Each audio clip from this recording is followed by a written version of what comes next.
Hi and welcome back. This is Police Stories Podcast, a series of short stories, sometimes, about my 28-year career in the UK police force. This is episode 32, and this is part 2 I've titled it Shots Fired. You will almost certainly have to go back and listen to part 1 of this, the previous episode, to keep yourself right in terms of where we're at to. But I'm going to crack straight on with the story. So in the scenario, we've got this long alleyway that leads down to the train station. It's about 1 o'clock in the morning. There's no one else around apart from our armed suspect, who is walking up towards us. In fact, he's walked up towards us, and there's 5 of us there now, 2 in uniform and 3 in plain clothes, all of us armed but identifiable, with sort of police hats on, etc. This guy has walked up to around about 30 metres away from us. I can see that he's got an assault rifle and it's pointing at the ground, or what appears to be an assault rifle. He's not shouting, he's not making any noise, but he's refusing to comply at all. We're screaming at him, obviously, to stand still, put your hands up, put the weapon down, etc. All the things you'd expect us to be saying, but it's having no effect at all. But he's not engaging in any way either. The baton gun is levelled at him. That's a less than lethal option that fires out like a large plastic sort of rubber bullet, very heavy. The aim point for that is actually the groin, and trust me, if it hit you in the groin, male or female, that is going to really hurt, and it's going to knock you on your backside, basically, which is exactly the plan, which would then give us, options for going forward and dealing with him. The line in the sand has been drawn. It's romantically a dog poo bin that's attached to basically a lamppost. And the decision is made, should he come closer than that, he's within the range of the baton gun, which is about 25 metres, and he's at about 30 metres, and he has stopped. He's not moving. We've got a police dog with us, but it's just a normal it's just a normal police dog, a general purpose dog, rather than a firearms dog. And the big difference is a firearms dog will attack on command, whereas a normal police dog will try and generally attack people that are running or shouting or screaming, that sort of thing. So there's this little bit of a Mexican standoff while we're deciding what we're going to do next. We continue with the shouts at him, armed police, stand still, put the weapon down, show us your hands, etc. He's just not having it at all. And then at this point, he just turns and runs away from us, flat out sprint. So, of course, the police dog, which is standing beside us, sees this and starts going crazy. Handler quickly says to us, right, he'll have him now, so we're like, right, release the dog. So dog goes down, big Alsatian, charging down at, I don't know what speed they go, but it's fairly quick and quite an impressive sight. And they're off away after this guy. He sort of half turns. He's running now, but he half turns and looks back over his shoulder, and he sees the dog coming. Now he stops and stands dead still pointing the weapon at the floor, doesn't make a sound, and just stands there. So, of course, the dog goes charging up to him and does the same, really, pretty much like sits at his feet. But because he's now stopped running and he's not shouting, and he's not doing anything, the dog's just not interested, because its training says, if he's shouting, or running, then by all means, chomp him, but otherwise don't attack, and that's how they're trained. So he did nothing. The guy just stood there. We sort of ran down a bit further and got closer to him again, still while providing, arm cover should he suddenly point the weapon at us. Bit of a bizarre situation, to be honest with you, but the dog gets recalled. The guy stands there for a bit more, and then he's off again. He's off and running, almost like, a repeat of just what happened. So he sprints off down the hill again, getting closer to this train station down the platform. And the same thing happens. We release the dog again. Because actually what happened was he got to the bottom of the alleyway, which was about, 50 metres long, something like that. He's turned onto the platform, and he's actually now gone onto the train track. Well, it's quite late at night, so there's hardly any trains coming. But we were told that there'd been contact made with, I think it was still British Rail at the time, or certainly whoever the train company was. And they had made sure that there was no trains, and they'd also turned off all the power to the track, because at this point, the track is electrified, so it has a live rail running down the middle. So obviously we don't want to go anywhere near it. So we had confirmation back that, that was safe. So he's turned right at the bottom of the hill, gone out of our view, and we now know disappeared onto the track. And the reason I say we now know is because by now the police helicopter is here and it is circling and filming him at the same time. Now, where he was on the track, it's very high embankments built up into steep slopes either side of the track just before it enters a tunnel. And the helicopter was circling and was lighting him up with the spotlight. But of course, because it had to circle and because of the very steep sides, in some respects, the helicopter wasn't helping, because it was lighting him up 1 minute like daylight. You know, they're very, very powerful sort of searchlights. And then as it passed around the other side of the tunnel, or the embankment got at such an angle, he was, you know, plunged into complete darkness again. So you could not see him at all, or it was very difficult to see him.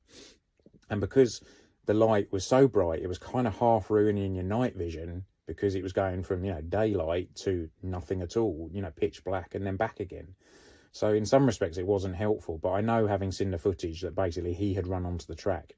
But exactly the same thing happened with the dog. As the dog approaches him, he stops running, he doesn't make a noise, and then he just stands stock still, doesn't make a noise, stands there. Dog just kind of sniffs around at his feet and doesn't do anything. And the handler tried to convince the dog, you know, to attack him from a distance so that we could bring this to a safe, you know, end. But the dog just wasn't happening. So we recall the dog again, and basically now this guy just walks away from us on the train track towards the mouth of the tunnel, which at this point is about 60 metres away from us, I suppose, maybe a little bit further. There's 5 of us on the track. We've got my friend, my colleague, who's, don't forget, this is his first ARV shift. He is at the lead because he has a ballistic shield. So he has a half height, and I say that because it's only about 3 foot long. So it covers basically from sort of, you know, if you had your, you know, your chin on it, it would cover down to about your waist. You know, that's how much it covers, and it's wide enough for one person to get behind. It gives you ballistic cover from fire, but anything else is obviously vulnerable.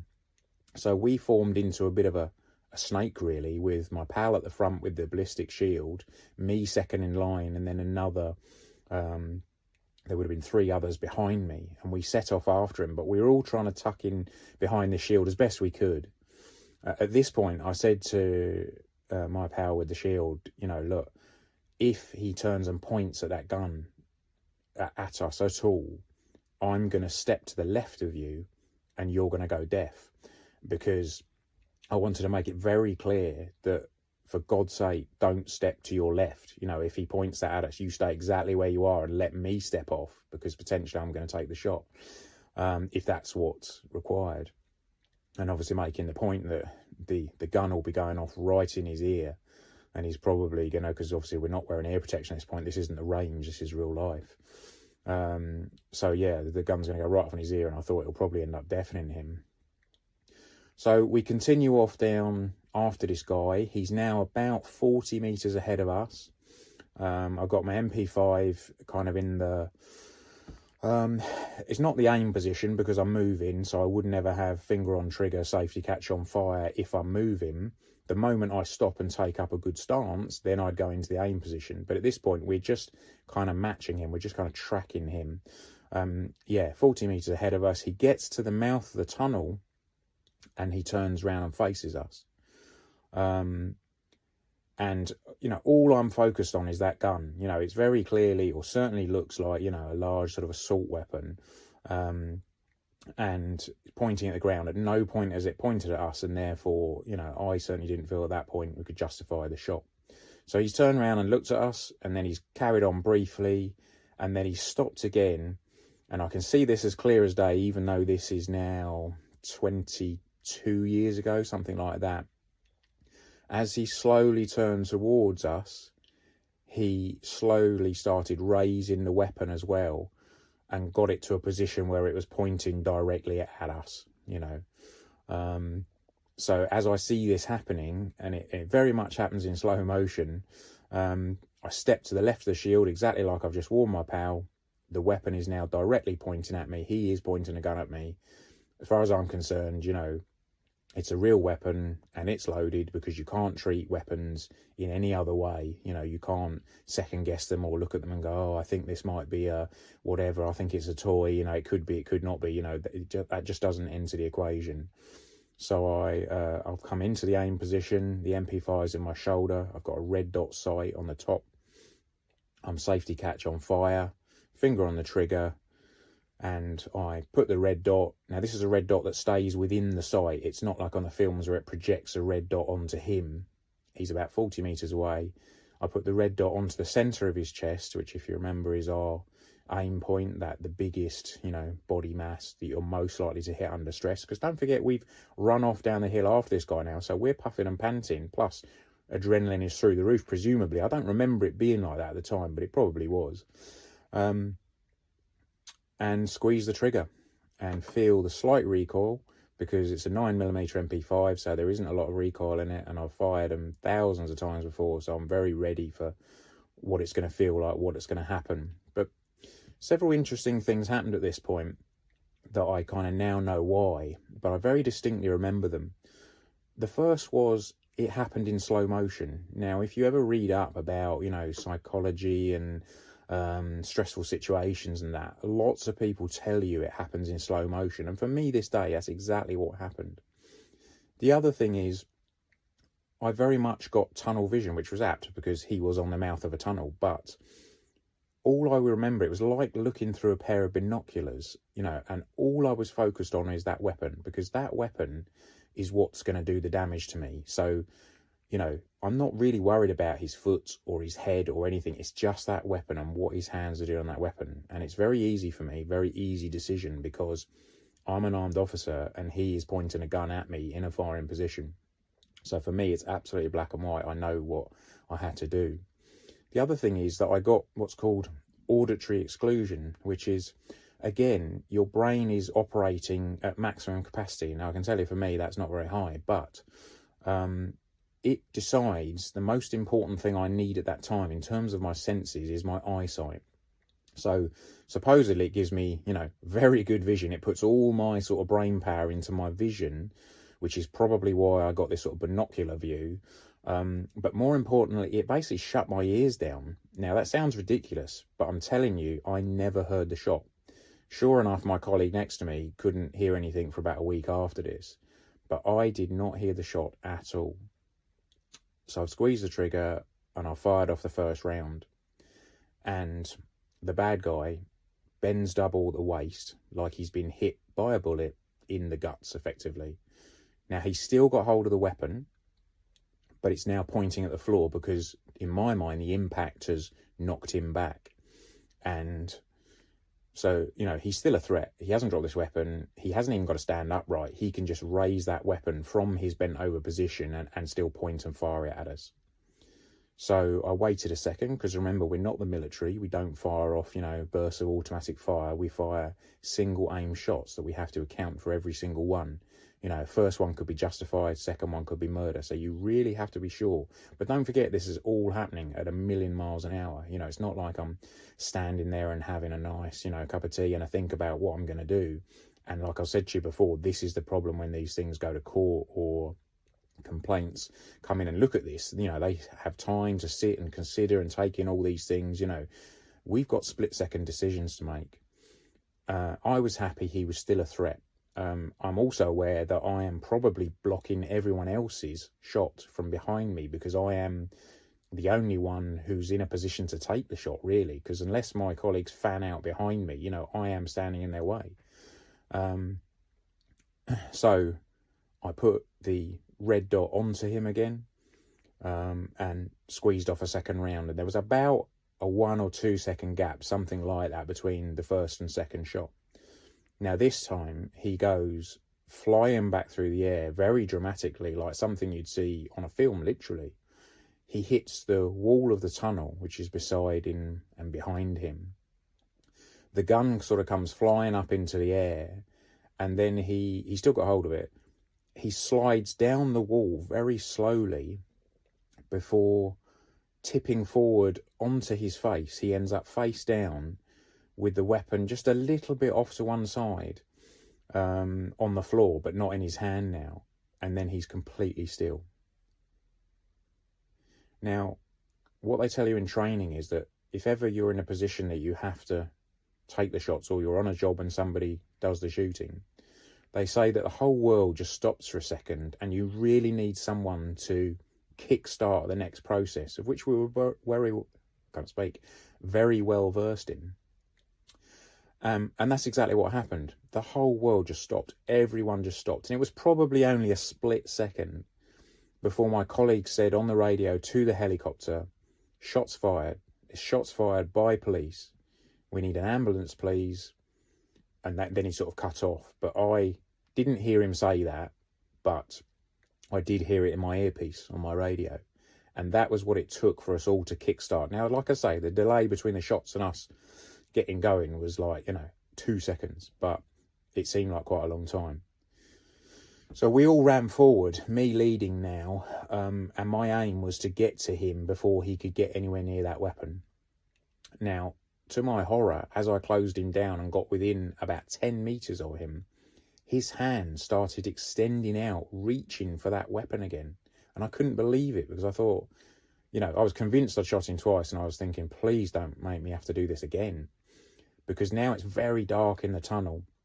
The helicopter's not helping with its light, because I can only see he was balding on top, so I could see sort of the lightness of the top of his head. But that's all I could see, really. So from an aim point, I stopped and stood still. But I thought, he is going to get to that weapon before I can get to him and get it off him. So I stopped for a third time and raised my weapon and put the red dot on top of his head and started taking up the pressure on the trigger. And at this point in my mind, I thought, he's bleeding to death. This is his dying effort. And if there was any chance that he was going to survive, this third shot is going to finish it, because this is right in the top of his head from 10 metres. I'm not going to miss. I'm a good shot, and I know I am. And I was thinking, this is it. This is final. But you don't have a chance to think about all the ramifications of that, because you're obviously very much caught in the moment. So I'm taking up the pressure on the trigger, and I must have been milliseconds away from the third shot being fired. And I'm screaming at him, don't move, keep your hand away from that weapon, do not touch that weapon. And he reaches out for the weapon. And I made a decision that if his hand curled up and took hold of the trigger guard and actually got a grip on the weapon, then I'd take the third shot, because then he's just got to pull the trigger and shoot us. Thankfully, his hand went up, got almost to the pistol grip of the weapon, and then he slumped back and his arm fell back away from it, and he was clear of it. So I was safety catch back on the fire and then ran towards him as fast as I could, which I made, fairly quickly. I kicked the weapon out of the way. One thing they tell you in training is never ever kick weapons. It's dangerous. Don't do it. Could go off and all the rest of it. Trust me, I would have done anything to get that weapon away from him. So I gave it a right good kick to get away from him. And I thought at the time the instructors won't like that, which is slightly bizarre given the scenario. But then we basically flipped him over. Now, at this point, he seemed almost unconscious, and he was moaning and sort of groaning and not really coherent or making sense. So again, this all kind of backed up in my mind that he's dying. He's almost dead. And, we've got to try and do what we can to save him. At this point, one of the guys on the team who was our sort of advanced medic, he had extra training in gunshot wounds. He turned and sprinted back to the car to get the big first aid kit that had all our sort of advanced medical stuff in. And we started stripping his clothes off and shouting at him, where are you hit? Where does it hurt? Where does it hurt? And we got, he's laying on the train track now. He's on his back looking up at us. His eyes are closed. He's moaning. And we're, stripping off clothes. We've got his top off. We've got his trousers off. And we're saying, we're looking for entry wounds. We're looking for the gunshot wounds that we're sure is on him. And we're saying, keep repeating, so where are you hit? Where does it hurt? And eventually he sort of moans and says, my foot. So we kind of look at each other and said, foot, because we can't find any injuries in his chest area. There's nothing in his legs. We flipped him over to make sure we've not missed it in his shoulder or his back or, even his backside or anything. There's nothing. There's not a mark on him. And eventually he says, my foot. So we get down to his foot and I was thinking, Christ, I'm a bad shot. And we take his boot off, and sure enough, he's got like a gnarled up, sort of deformed foot, and it turns out he had a club foot. It was something he was born with, absolutely nothing to do with the fact that, as far as I'm concerned, I've just shot him twice. And there was just no injury on him. At this point, the medic has now arrived back with us, and he's screaming at us, where's he hit? Where's the entry wound? And he's ripping out pads, and he's, opening out, and he's ready to slap onto this sort of injury that, is pumping blood everywhere, is how we imagined it and how he imagined it. And we're saying, we can't find an injury. And he's saying, what do you mean you can't find an injury? He's dropped. He's been hit twice. He's very clearly been hit twice. We all saw it. So where on earth are the injuries? But we could not find any injuries. So it was bizarre. So anyway, eventually we kind of pick him up, and now an ambulance has turned up at the top of the road at what we call the RVP, the rendezvous point. And he's handcuffed because he now seems conscious and he's actually walking okay, albeit he's just in his pants. So we've got him cuffed up, and we're walking him back up the hill, and he gets put into a car and taken off to custody, to the cells. He's been arrested. I saw the Silver Commander, the tactical advisor, and he was walking down the train track towards me, and he was, typically, it was also his first firearms incident as a commander, as a Silver Commander. So he looked very, very shaken. And I said to him, all right, boss, and we forever called him Casper after that, because he was white as a sheet. And he said, who fired the shots, and I said, well, it was me, and he said, wow, you all right? And I said, yeah, I think so. And he said, what about the guy? Is he dead? Is he off to hospital or what? Because bear in mind, this had just happened, so he didn't really know the update. And I said, well, he doesn't seem to be injured, and I said, none of us kind of understand really what's happened, And he said, oh, right, that's good, which obviously it was, because, no one wants to shoot anyone or kill anyone, but still very confused. So we basically headed off, and then you have, uniformed cops that come down that, put a what's called a scene on, the police tape goes up, and you have your kind of SOCO, your scenes of crimes officers that come down and start taking photos and what have you. We went back to the police station, and it's quite uncomfortable, certainly at the time, for, a cop who's fired shots, because at the time you were treated very much as a suspect, which is not a nice place to be considering what's just happened. So my weapon was seized from me and by a sergeant, and I had to empty the magazine in front of him and count out the rounds. It should have been 15 rounds in the magazine. There was now 13. Obviously 2 rounds short, and he said, well, there's 2 rounds missing. I said, well, I know, and this guy knew.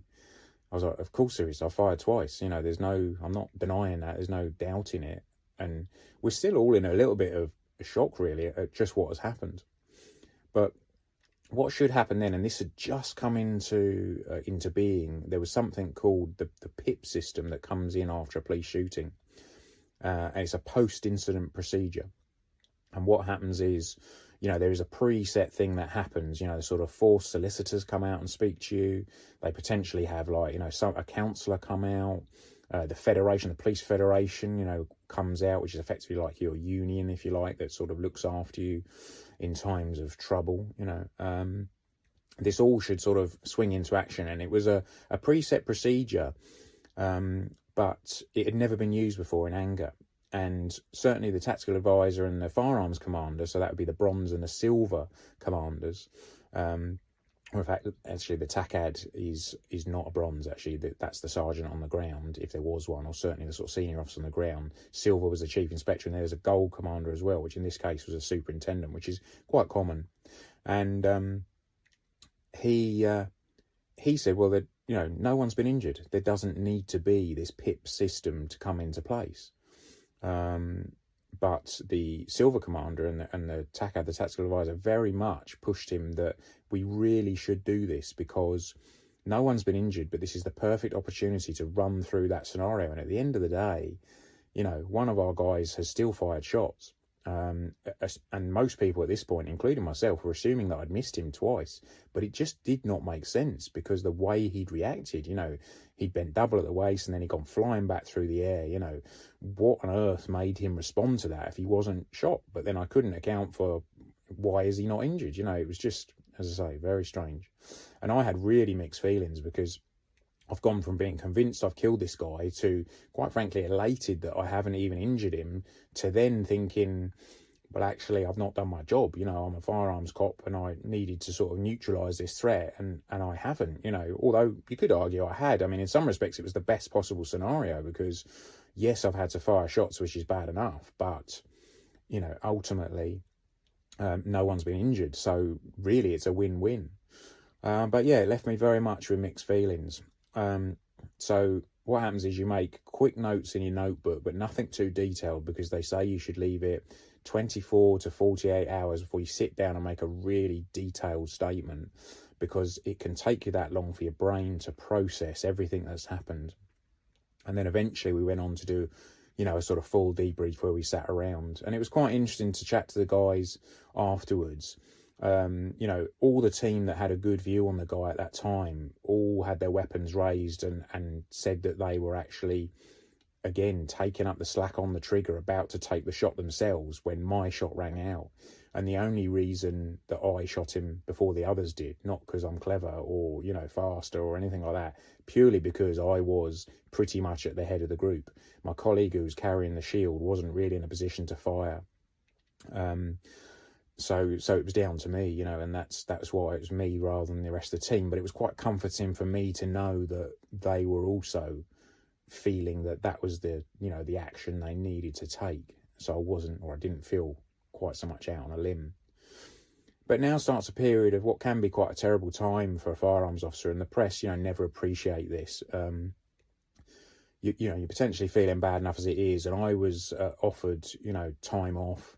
And perhaps I should take time off to take stock. It was made very clear that as far as we're concerned, you've done nothing wrong at all, but maybe you should have some time off. I spoke to one of the sergeants and he said, well, how long do you want? And I said, I don't know, a week, a couple of weeks, and he told me afterwards, some years later, that I could have asked for any time I wanted. So I kind of wish I'd said 3 months, but anyway, I think I said a week, and I was packed off with my family down to a welfare bungalow that the force held that was down on the coast, just for some time away from everything really, and to sort of take stock on what had happened. So you're probably wondering what had happened, and I had to wait for some time. I think it was 3 months or something like that, but with time these things kind of get lost in the mist of time, shall we say. A period of time anyway, maybe 1 to 3 months, I walked into the office at work and somebody said, have you seen the SOCO report, on your guy? And I was kind of like, no, I've just come on duty, I've not seen anything. And they said, well, you might want to read it. So read through the report and looked at the photos that had been taken by the scenes of crime, the forensics at the scene, because the guy actually had this, obviously this assault weapon that was in place, but he also had a large pistol tucked down the back of his waistband, and they were both, there's photos of that at the scene. And what they actually found was the first round that I'd fired had hit the bottom of the trigger guard of the weapon that he was pointing at me. So that is why he bent double at the waist and sort of, was effectively knocked over initially, or knocked, bent double if you like. The second round was found in the butt of the rifle. So when he'd been knocked over and he was bent double but still had the weapon in his hands, still sort of pointing at us, and I'd taken that second shot, it had actually hit the stock of the weapon. That's the piece you put in your shoulder to point it. And that is why he'd gone flying back through the air very dramatically and then, slid down the wall and ended up in this crumpled heap. So it was the impact of the rounds that had effectively knocked him on his backside and knocked him over. But amazingly and thankfully, they didn't actually pass through the weapon and then onto him. So now it really was the best scenario, because, suddenly I'd gone from somebody who, couldn't hit someone to save their life, which, is a good thing, but as a professional firearms officer, you do want to feel you can do your job. And I knew I was a good shot. I'd always been a good shot. So I couldn't really understand why at that range that I'd missed, and I could only put it down to the stress and pressure of the night. But I personally felt vindicated that the shots I had fired had been very much on target. And remember, we talked about this kind of binocular view where all I was focused on is the weapon. It's quite common apparently for the rounds to hit the weapon or very near to it, because that is what all my eyes are focused on. I need to know, is that weapon a threat to me, and is it in a shooting position? So quite often that's where your rounds end up hitting, because you are drawn to that weapon. So yeah, it turns out that both of them hit the weapon he was pointing at me. And yeah, he wasn't injured. So he eventually obviously went off to court and then prison. And that was me. And we'll talk about a bit more of the aftermath perhaps next week. But effectively, yeah, a pretty big deal. And my poor colleague who was carrying the shield, his very first shift as an armed officer, was at a shooting, and then went deaf for, say, at least a week or so because of the shots ringing out in his ears. But yeah, quite a big job. So that's it, episode 32, Shots Fired, part 2. Hope you found it interesting. And yep, keep coming back for more. We'll continue on with a few more armed jobs, I think, next week. And then we'll probably move on to something else. Okay, thanks very much for listening. Take it easy. Speak to you all soon. Cheers, bye.